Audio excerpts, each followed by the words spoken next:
E aí, pessoal? Gustavo aqui. Eu sou graduando em Física pela UFMG e sou professor aqui no projeto Acelera, junto com o Luiz Xavier. E hoje a gente vai resolver juntos o teste primário de matemática que a gente passou no projeto. Então, antes de começar a resolução, uns avisos. Na descrição do vídeo tá os tempos das questões, junto com o iniciozinho do enunciado. Como lá no formulário não tinha número, então você pode pesquisar pelo que está escrito no início e pular para a questão que você quer ver resolvida, se você não quiser ver o vídeo inteiro comigo resolvendo.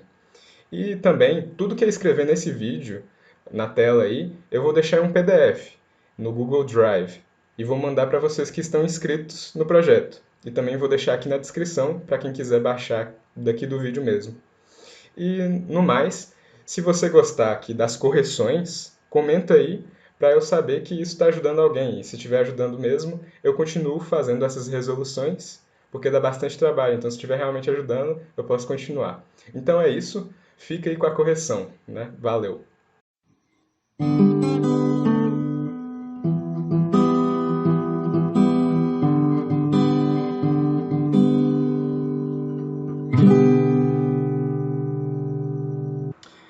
Nessa primeira questão, nós temos o assunto de conjuntos numéricos. Então, vamos dar uma revisadinha antes, só para relembrar o que são os conjuntos numéricos. Primeiro, a gente tem os números naturais, que compreende os números como 1, 2, 3, esses números positivos. E depois, a gente tem os números inteiros, que é representado pelo símbolo de uma letra Z. Que são os números tipo negativos mesmo, tipo -1, -2, -3.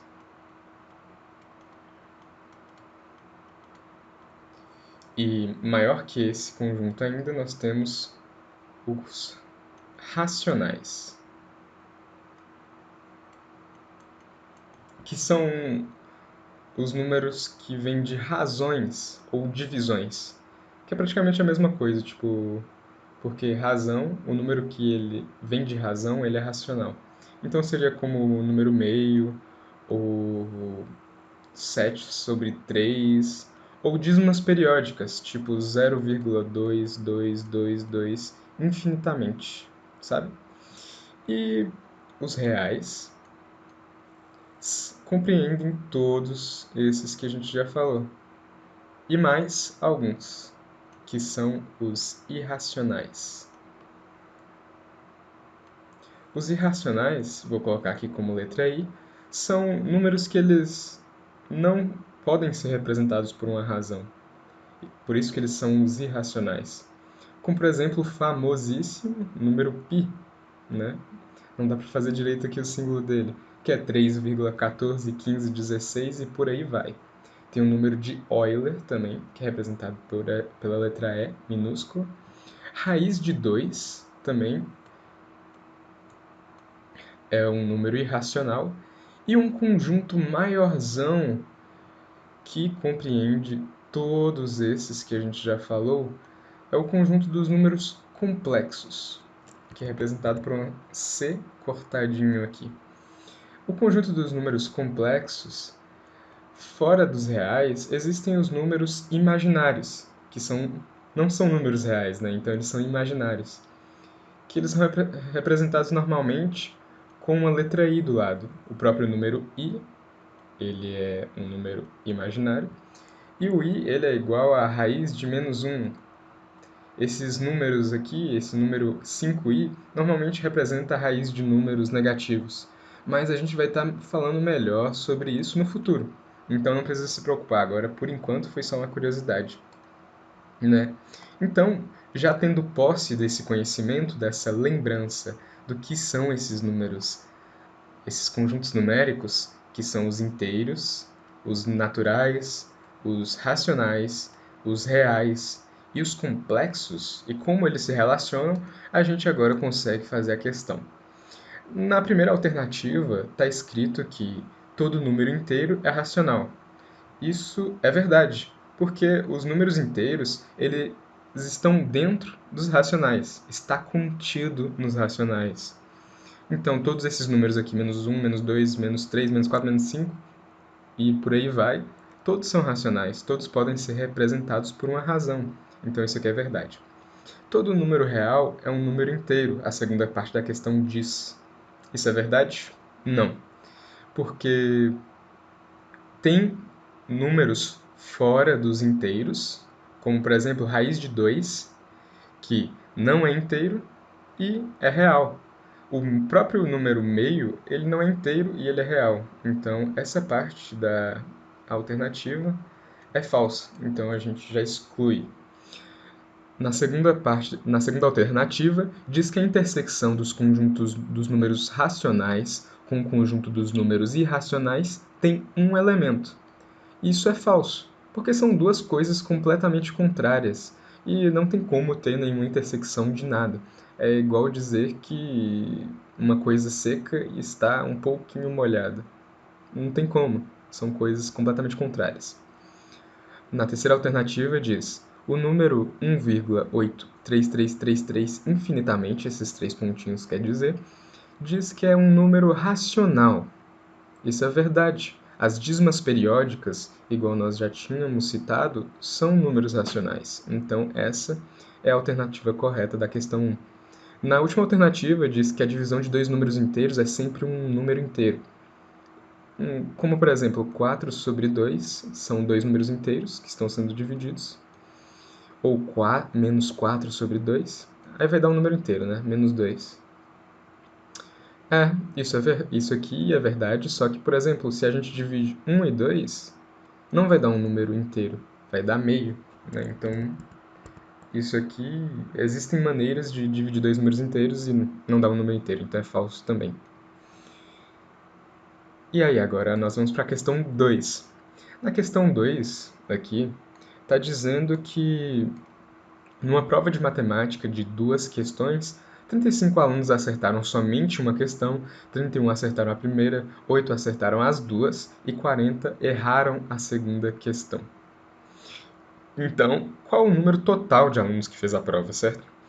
Para esse tipo de questão, que também é de conjuntos numéricos, a gente faz um diagrama. Chama diagrama de Venn, inclusive, para quem tiver curiosidade. Diagrama de Venn. Acho que eu estou escrevendo certo. Ops, é com 2 N's. A gente faz um diagrama de Venn. Como é esse diagrama? A gente faz um conjunto aqui, que é para a questão 1 da prova. Vou colocar letra ao invés disso, fica mais fácil. Questão A, que é a primeira questão, e a questão B, que é a segunda questão. E também nós vamos colocar, porque tiveram pessoas que acertaram somente A, somente a B, acertaram as duas, por isso essa interseção. E também tiveram pessoas que não acertaram nenhuma questão, provavelmente. Então a gente vai fazer aqui, estou com um pouco de dificuldade, um diagramazinho para pessoas que acertaram nenhuma. Vou colocar um não aqui. E aí a gente quer saber o total disso. O total de pessoas que fizeram essa prova, a partir das informações que nos foi dada. Então, a gente começa normalmente esse tipo de questão pela intersecção desses conjuntos. Então, a intersecção é 8 acertaram as duas, que é a questão A, e a questão B. Então, 8 acertaram. E aí depois a gente vai para as outras partes. Por quê? 31 pessoas acertaram a primeira. Então, se 31 pessoas acertaram essa primeira questão, também compreende essas 8 que acertaram as duas. Então, a gente tira essas 8 pessoas que acertaram as duas, que é 31 menos 8, 23. Então, quer dizer que 23 pessoas acertaram somente a A. E aí, aqui também diz que 35 alunos acertaram somente uma questão. Tá vendo? Então, se 23 acertaram somente a A, então tiveram outras pessoas que acertaram somente a B, que é 35 pessoas menos 23. Né? Então vai dar aqui 12. 12 pessoas acertaram somente a B. E aí aqui diz que 40 pessoas erraram a segunda questão. Se aqui 20 pessoas acertaram a segunda questão, que são essas 12 que acertaram somente ela, mais as 8 que acertaram as duas. E tem 23 que erraram a segunda questão, mas acertaram a primeira. Então, existem pessoas que não acertaram nenhuma das duas, que vai ser 40. Dessas 40 pessoas, a gente tira essas 23 que acertaram só a primeira.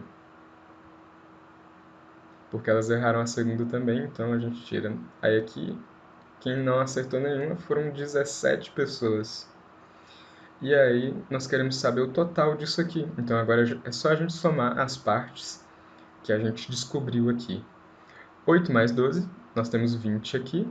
E 23 mais 17, nós temos 40. 40 mais 20, nós sabemos que no total, então, 60, ficou meio feio, 60 alunos fizeram a prova.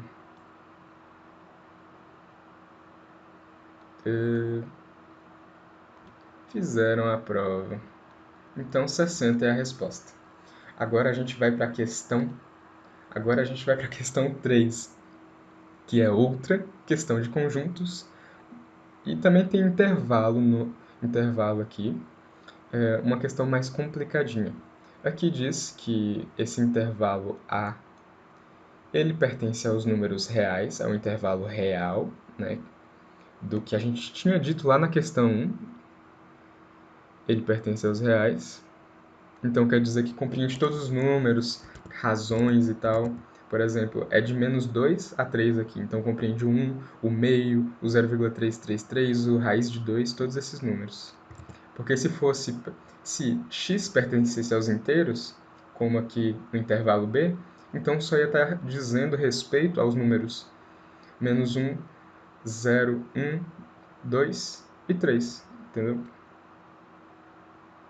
Então, aqui no A, a gente tem bolinha fechada, quer dizer que esse número aqui da margem do intervalo, ele pertence ao conjunto, que é o menos 2, e aberto aqui para o 3. Quer dizer que o 3 ele não faz parte desse conjunto A. E aqui, tudo que está entre os dois faz parte. E o B, ele é pertencente aos inteiros, vou até colocar aqui do lado, reais. E o B, ele é aberto no 2, menos 2. E ele é fechado no 3. Eles são diferentes nesse sentido. E aqui tudo que é menor que o 3 e maior que o menos 2 pertence ao intervalo. Só que aqui são só os inteiros, né? Então aqui é aberto no menos 2, como eu tinha dito. Deixar bonitinho. E aí agora a gente vai analisar, né, cada alternativa e ver qual é a correta. Aqui na letra A diz que A união com B é igual a A. Isso não é verdade, porque se a gente unisse A com B, veja que aqui, ó, olha que A tem o menos 2, tem esse menos 2, e o B não tem. Então, se a gente unisse os dois, somasse os dois, ia trazer o menos 2, né? Vou até colocar aqui. Colocar aqui A união com B. O que seria A união com B? A união com B seria intervalo fechado no menos 2. Tudo que existe entre o menos 2 e o 3 real. E o 3 fechado também. Então, aqui seria real. Então, veja que o A união com B não é igual ao A. Então, isso aqui já é mentira.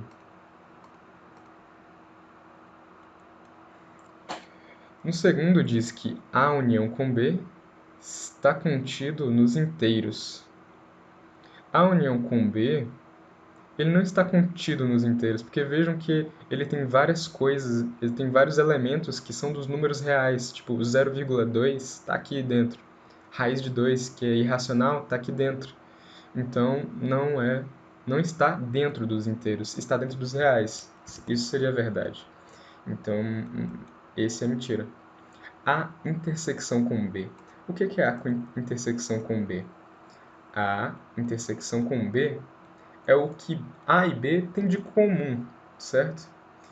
Então, vai ser aberto aqui no menos 2 e vai ser aberto também no menos 3, porque eles não têm nem o menos 3, nem o 3, nem o menos 2 em comum. E tudo aqui dentro do B. O B, ele é menos...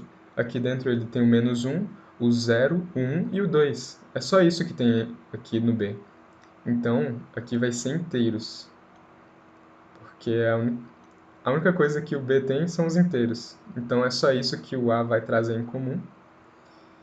E eles não têm as margens do intervalo em comum. Então, a gente vai deixar aqui intervalo aberto. Essa é a intersecção com B, que eles têm em comum. Então, a intersecção com B é igual a isso de novo? Não. Veja que a intersecção com B está nos números inteiros, diferente de A, e não tem o menos 2, diferente de A também. Tudo diferente. Então, não é essa. Aqui diz que a intersecção com B está contido nos inteiros. Dessa vez é verdade. Veja que o B só tem números inteiros. Então, quando ele pega alguma coisa em comum, que é a intersecção com A, a intersecção deles dois vai ser só números inteiros. Então, vai estar contido dentro desse conjunto numérico. Então, essa daqui vai ser a resposta da nossa questão. Outra coisa que fala aqui é a intersecção com B é igual a B. É muito parecido, mas é falso.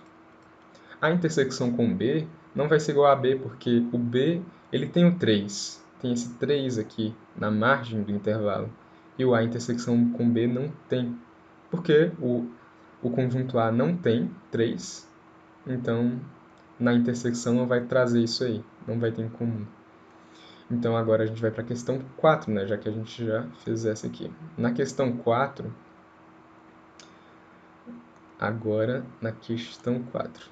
nós temos dizendo: no alto de uma torre de uma emissora de televisão, duas luzes piscam com frequências diferentes. A primeira pisca 15 vezes por minuto e a segunda pisca 10 vezes por minuto. Se num certo instante as luzes piscam simultaneamente, após quantos segundos elas voltam a piscar simultaneamente?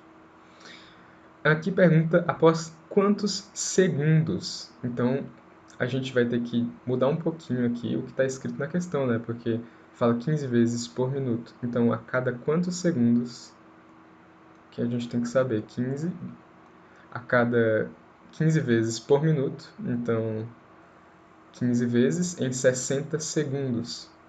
Então, aqui a gente vai simplificando, por exemplo, divide em cima por 3, aí fica 5, embaixo por 3 também, 20. Aí divide os dois por 5, e aqui embaixo fica 4. Então nós temos uma piscada a cada 4 segundos. Nem precisava ter feito desse jeito. Agora vamos fazer 10 vezes a cada 60 segundos. Então a gente tem uma vez a cada 6 segundos. Então a gente tem uma a cada 4 e outra a cada 6 segundos. Então, e aí agora a gente quer saber em qual momento que elas vão piscar, a cada quantos segundos elas vão piscar simultaneamente. Então a gente faz o MMC de 4, 6. 2, 3. Aí aqui a gente vai fazendo, utilizando. Aí nós fizemos essa fatoração do 4 e o 6 juntos. E agora a gente multiplica todos esses fatores aqui que a gente achou, esses fatores primos. Então a gente multiplica 2 vezes 2, 4, 4 vezes 3, 12. Então nós temos esse evento aqui das luzes piscando simultaneamente a cada 12 segundos.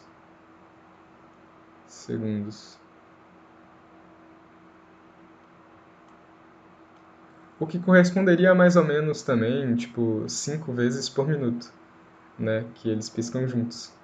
Se a gente quisesse saber dessa parte também.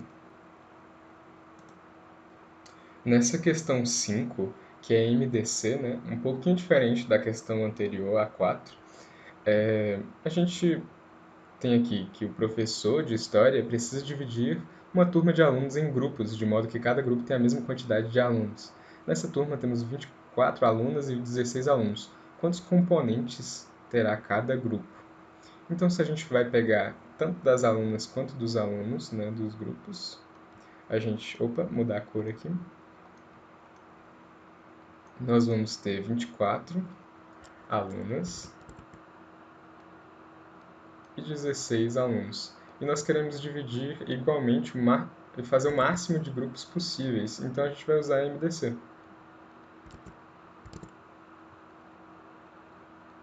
MDC, a gente vai utilizar. Então, como é que funciona? A gente vai fatorar aqui, né? Primeiramente, a gente fatora.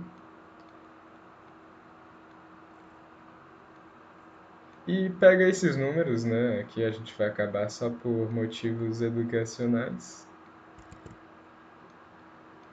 E vai pegar só aqueles números que dividiram ambos os números que estão aqui, pegar só esses fatores que dividiram ambos. O primeiro dividiu ambos, esse segundo dividiu ambos e o terceiro também. Então a gente vai pegar eles, que é 2 vezes, e multiplicá-los. 2 vezes 2 vezes 2, que é igual a 2 ao cubo, maneira diferente de escrever, que é igual a 8.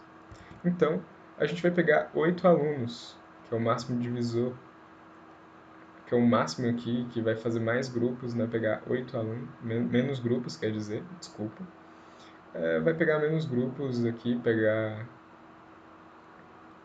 otimizadamente, né? E tem a mesma quantidade de grupos, e cada grupo vai ter a mesma quantidade de alunos, de modo que não seja injusto para os alunos.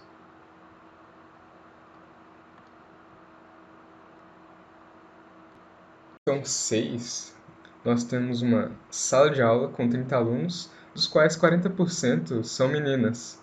Então, quantas meninas tem na sala? Então, nós temos 30 alunos, que são 100%, e nós queremos saber quantas meninas são, sabendo que 40% são meninas. A gente pode dividir esses dois aqui por 100. Em cima fica 1, embaixo fica 0,4. Então, 30 vezes 0,4, nós temos 12 meninas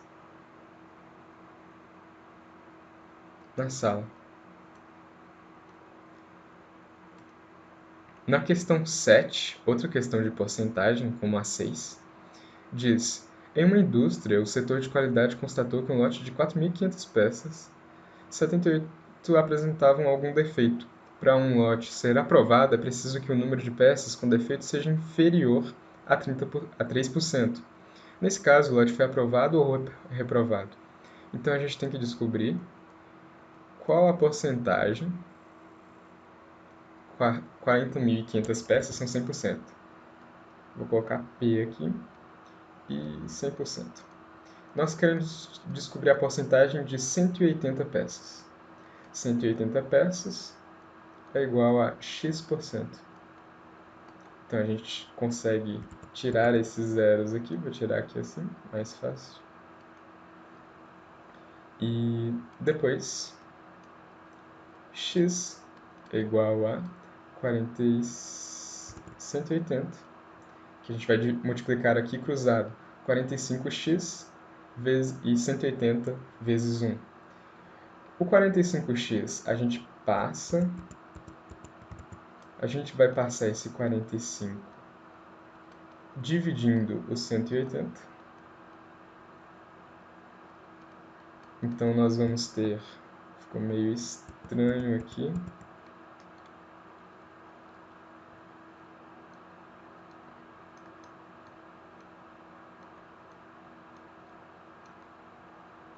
Nós vamos ter... Agora, vamos fazer essa divisão aqui rapidamente. 5. Dividir em cima e embaixo por 5. Nós temos em cima 3. dá 15, 3, 36 e 5 embaixo aqui. Nós temos 9. Dividindo em cima por 3 e embaixo por 3 também nós temos 12 sobre 3, 4. E assim a gente faz rapidamente, mesmo que aqui já dava para ter feito 4.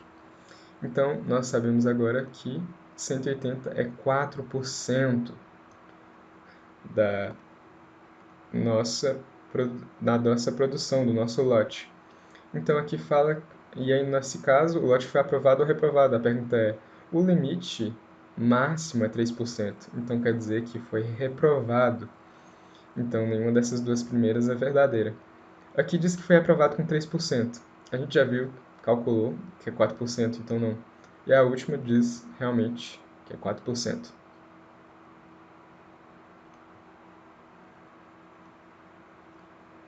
Na questão 8, aqui essa questão ela saiu com um erro de digitação, quando aqui na verdade esse 34 devia ser 3 elevado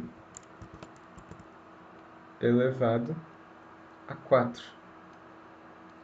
Só que saiu com erro de digitação, então a gente anulou ela.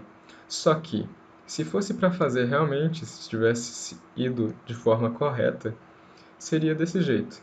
3 elevado a 6 vezes 3 elevado a menos 2 dividido por 3 elevado a 4. Desenvolvendo isso, utilizando nessa questão as propriedades de potenciação, a gente sabe que esse 3 elevado a 4 pode ir subtraindo aqui esses fatores de mesma base aqui.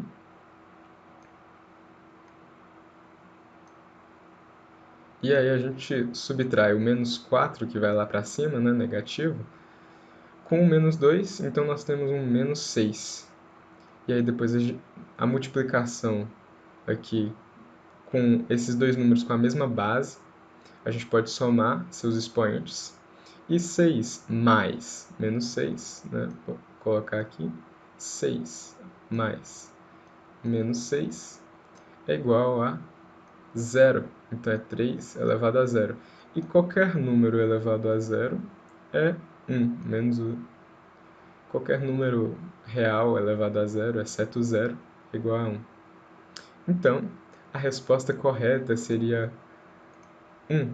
Só que foi anulado, já que teve um pequeno erro de digitação. Não saiu aqui o tio. Nessa questão 9, a gente tem outra questão de potenciação, um pouco mais difícil, só que ela está sem erro de digitação, diferente da outra. Então, a gente vai ler aqui, né? Se x e y são números reais, igual a gente falou na questão 1, né? Sobre conjuntos numéricos, aqui entra, tais que x igual a 0,25 elevado a 0,25 e y igual a 16 elevado a menos 0,125. É verdade que...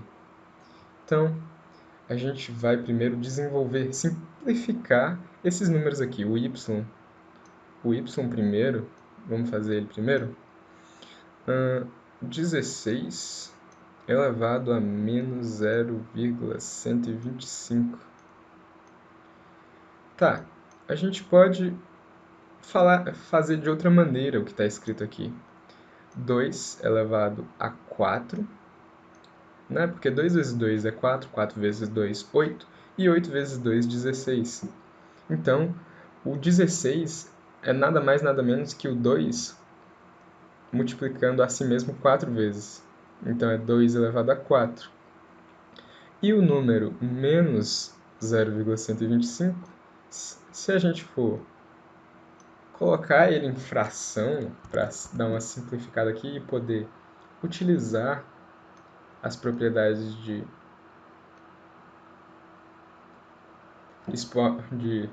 potenciação, a gente vai ter aqui um menos 1 sobre 8. E aí a gente pode multiplicar esses dois números aqui, esses dois expoentes, que estão potenciando o mesmo número, né? Então, 4 vezes menos 1 sobre 8, nós temos um menos meio.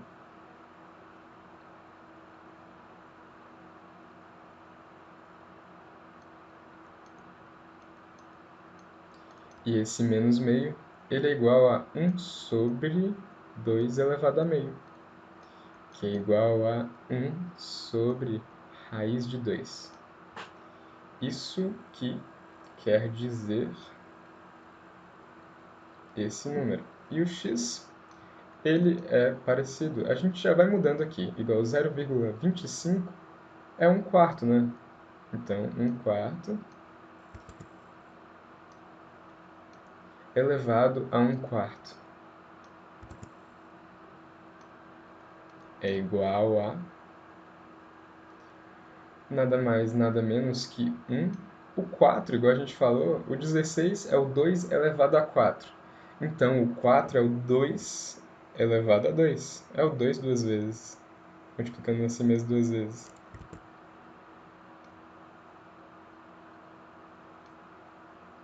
E aí, se a gente... se o 1 tendo qualquer expoente, ele sempre vai ser 1. Então, a gente fica só com o 2 ao quadrado embaixo, multiplicar com o expoente elevado aqui a 1/4. Então, a gente pode multiplicar da mesma forma que a gente tinha feito aqui anteriormente. Então, fica 1 sobre raiz de 2. Então, a gente vê que deu o mesmo resultado. Então, a gente pode concluir que o x é igual ao y. Qualquer coisa fora disso é falso, que é a primeira alternativa. O x não é maior que o y, é falso. O x vezes o y é 2 raiz de 2, não. O x vezes o y é, vamos ver, 1 raiz de 2 vezes 1 raiz de 2. Se a gente fizer, vamos fazer aqui bem rapidinho, né? 1 raiz de 2 vezes 1 raiz de 2. As raízes se cortam aqui na multiplicação. E aí nós ficamos com meio, diferente do que está escrito aqui. X menos y é um número irracional. Vamos ver aqui também. X menos y é um número irracional. Eles têm a mesma base, então a gente já pode subtrair os números em cima. Fica 0 sobre raiz de 2, que é igual a 0. E 0 não é um número racional, ele é um número real, ele é um número... ele não é um número irracional, ele é um número inteiro, natural, que não é pertencente aos irracionais, ele é um número racional. X mais y é um número racional não inteiro. Seria uma coisa bem parecida com esse daqui, só que vai ficar 2 sobre raiz de 2. Então, o raiz de 2, como a gente já tinha dito, é um número irracional, porque ele vai dar uma dízima não periódica. Então, 2 sobre raiz de 2 é um número irracional. Então, aqui já é falso. Então, a única alternativa que sobra mesmo é a letra A, que supostamente é a da questão 9. Agora a questão 10. Qual o termo geral da progressão aritmética? Essa aqui, eu gostaria de fazer ela de um jeito mais utilizando as alternativas. Que isso é uma possibilidade quando a gente está no vestibular, não ficar preso somente à pergunta, mas olhar as alternativas e ir testando. Por exemplo, o primeiro termo, o termo n igual a 1, o valor dele é 1. Se a gente ir substituindo, por exemplo, n igual a 1 aqui, vai dar 4 vezes 1, 4, que é diferente do que está aqui, então já é falso. Se a gente substituir o n aqui por 1, vai dar 1 mais 3 igual a 4. Nossa, também já sai no primeiro. Aqui, se a gente substituir o n igual a 1 também, nós temos 1 mais 2, 3, que é diferente do primeiro termo, né, que é 1. E aqui, se a gente substituir o n por 1, novamente, 4 mais 3, 7. Então, novamente, não é igual. Agora, se a gente substituir nesse, o único que sobrou, então provavelmente é a certa. 4 vezes 1, menos 3.